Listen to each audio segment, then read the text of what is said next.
அனைவருக்கும் வணக்கம். பல வருடங்களுக்கு பிறகு ஒரே நேர்கோட்டில் பல கிரகநிலைகள் வலம் வரக்கூடிய இந்த தருணத்தில் எந்த 5 ராசிக்காரர்களுக்கு தானாக நடக்க போகும் நல்லவையாக அமைய போகிறது, அதே சமயம் எந்த 2 ராசிக்காரர்கள் அதிக கவனத்துடன் செயல்பட வேண்டிய ஒரு தருணமாக அமைய போகிறது, மற்ற ராசிக்காரர்களுக்கு என்ன பலன் கிடைக்கும் என்பதை சற்று விரிவாக பார்க்கலாம். பொதுவாகவே கிரகநிலைகள் ஒரே நேர்கோட்டில் வருவது என்பது அரிதாக நிகழக்கூடிய ஒரு நிகழ்வாக பார்க்கப்படுகிறது. அந்த வகையில் ஜனவரி மாதம் 21ஆம் தேதி அன்று மிகவும் வலுவாக 6 கிரகநிலைகள் ஒரே நேர்கோட்டில் வலம் வர போகின்றன. அதற்கு பிறகு மார்ச் 29ஆம் தேதி 6 கிரகநிலைகள் ஒரே ராசியில், குறிப்பாக மீன ராசியில் சஞ்சரிக்க போகின்றன.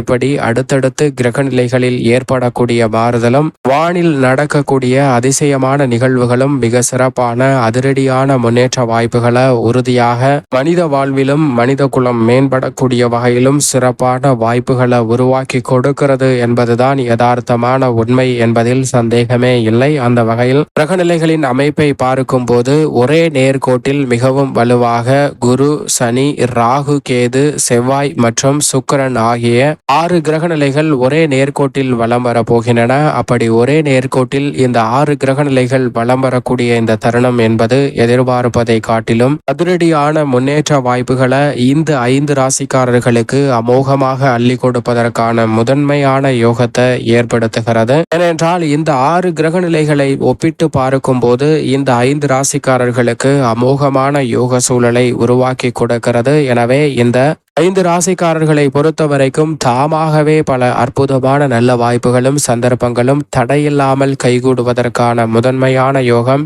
விரைவாக கிடைக்க போகிறது. பெரிய அளவிலான தடை, தாமதங்கள், சிக்கல்கள் போன்றவை முற்றிலுமாக விலகுவதோடு மட்டுமல்லாது நல்ல முன்னேற்றத்திற்கு வழிவகை செய்யக்கூடிய வகையில் சிறப்பான சந்தர்ப்பங்கள் உங்களுடைய முயற்சிக்கு பலன் தரக்கூடிய வகையில் அமைவதற்கான யோகம் வலுவாக கிடைக்கும். அதிலும் இந்த அற்புதமான நிகழ்வு நாம் வசிக்கக்கூடிய இடத்திலிருந்து ஜனவரி 21ஆம் தேதி வானில் பார்க்க முடியும். அதேபோன்று உலகத்தின் பல்வேறு இடங்களில் இந்த அற்புதமான நிகழ்வை இந்த வாரத்தில் இருந்தே, குறிப்பாக ஜனவரி 19ஆம் தேதியிலிருந்து 26ஆம் தேதி வரைக்கும் அபரிவிதமாக காண்பதற்கான யோகம் உண்டு. அது மட்டுமல்லாது பிப்ரவரி மாதம் நடுப்பகுதி வரைக்குமே உலகின் பல மூலைகள்ல இந்த அற்புதமான நிகழ்வு தென்படுவதற்கான யோகம் நிறைவாக கிடைக்கிறது. அந்த வகையில் பார்க்கும் போது இந்த தருணத்தில் நாம் இருக்கக்கூடிய இடத்தையும் நாம் வசிக்கக்கூடிய இந்த பூமியையும் ஒப்பிட்டு பார்க்கையில் வானில் நடைபெறக்கூடிய இந்த அற்புதமான நிகழ்வு மிக சிறப்பான மாற்றத்தையும் வளர்ச்சியையும் உறுதியாக ஏற்படுத்தி கொடுக்கக்கூடிய வகையில் அற்புதமான சந்தர்ப்பங்களை தடை தாமதம் இல்லாமல் ஏற்படுத்துகிறது. எனவே மிக பெரிய அளவிலான சிக்கல்கள், சிரமங்கள் அனைத்தும் முற்றிலும் விலகுவதோடு முன்னேற்றத்திற்கு வழிவகை செய்யக்கூடிய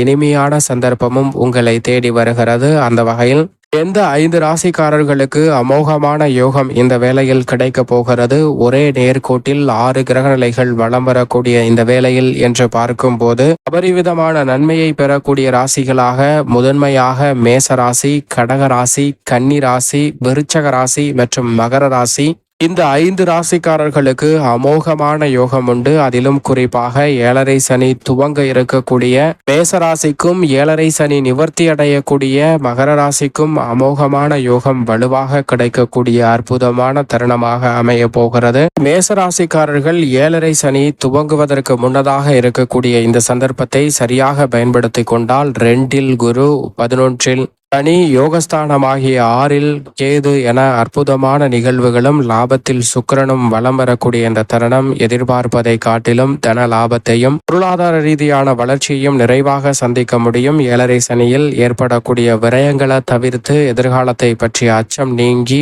சிறப்பாக செயல்படுவதற்கான நல்ல சந்தர்ப்பம் அருமையாக அமைவதற்கான யோகம் நிச்சயமாக கிடைக்கும். அதே போன்று 7.5 சனி நிவர்த்தி அடையக்கூடிய வேளையில் இருக்கக்கூடிய மகர ராசிக்காரர்களுக்கும் மிக சிறப்பான அற்புதமான யோக வாய்ப்புகள். பூர்வ புண்ணிய ஸ்தானத்தில் நிலை கொண்டிருக்கக்கூடிய குரு, தைரியஸ்தானத்தை வலுப்படுத்தக்கூடிய ராகு மற்றும் யோகஸ்தானத்தில் நிலை கொண்டிருக்கக்கூடிய ராசியின் உச்ச அதிபதியான செவ்வாய் போன்ற கிரகநிலைகளால் அமோகமான முன்னேற்ற வாய்ப்புகளை உறுதியாக சந்திப்பதற்கான முதன்மையான யோகமும் தடையில்லாமல் உங்களுக்கு கிடைப்பதற்கான சாத்தியக்கூறுகள் உண்டு. அதே போன்று அஷ்டம சனி நிறைவடையக்கூடிய வேளையில் அஷ்டம சனியின் ஆதிக்கம் இருந்தாலும் லாபஸ்தானத்தில் குரு, தைரியஸ்தானத்தில் கேது என கிரகநிலைகளின் அமைப்பு சாதகமாக இருப்பதால் இந்த வேளையில் கடகராசிக்காரர்கள் உறுதியாக குடும்பத்திலும் சரி இல்லத்தில் பல்வேறு வகையான சுப நிகழ்வுகள் தாமாக கைகூடும். பொருளாதார ரீதியான சிக்கல்கள் தாமாக விலகும். மிகப்பெரிய அளவில் நல்ல வாய்ப்புகள் எதிர்பார்ப்பதை காட்டிலும் தானாக கைகூடுவதற்கான அற்புதமான யோகம் நிறைவாக கிடைக்கப் போகிறது. அதேபோன்று விருச்சக ராசிக்காரர்களுக்கும் லாபத்தில் கேது, சப்தமத்தில்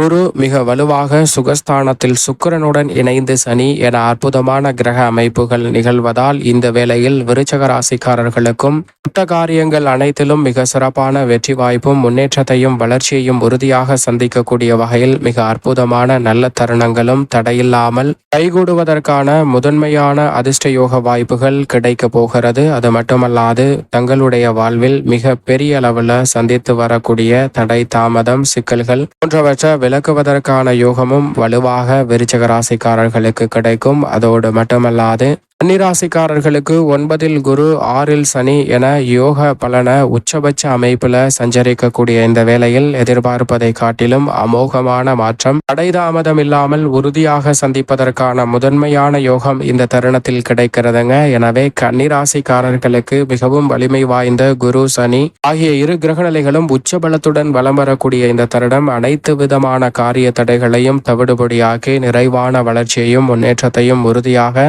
பெறுவதற்கான யோகம் நிறைவாக கிடைக்கிறது. இந்த 5 ராசிக்காரர்களுக்கு அமோகமான யோகம் இந்த 6 கிரகநிலைகள் ஒரே நேர்கோட்டில் வருவதால் அமைய போகிறது.